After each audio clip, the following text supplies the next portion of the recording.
In this video, we're going to look at configuring our inputs, patching them, and giving them a name. By touching the I/O button on either screen, followed by the Inputs tab at the top of the screen, we can see our 64 input channels and where they're patched from.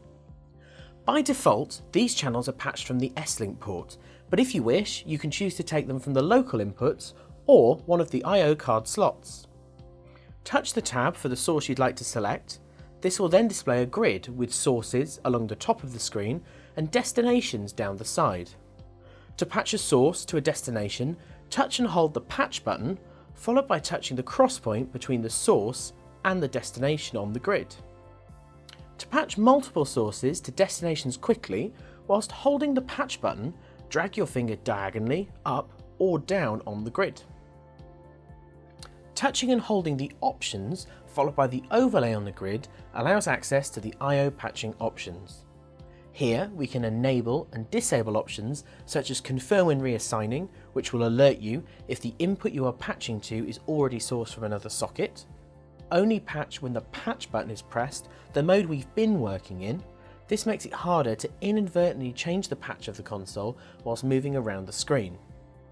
Use full screen for input-output patching allows you to make use of the full width of the screen, or by disabling it allows you to continue to see the last 4 channels in the fader bank or the master section if enabled.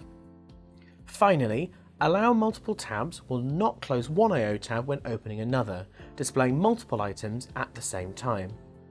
Touching the channel on the left will allow you to name and colour your channel. This is also where we can save and recall input channel libraries. Touching the colour above the keyboard assigns that channel a colour that's visible in the name area and in the top left area of the screen when that channel is selected. The naming options can be reached by touching this area whenever it's visible. To stereo an input channel, touch Setup, Config, then Input Stereos. Please be aware that this will cause a short break in the audio for the whole console as this change is applied. Alternatively, you can gang 2 or more channel attributes together by touching Ganging and assigning those inputs to a gang. You can choose which attributes are ganged before pressing Apply. This will not cause a break in the audio.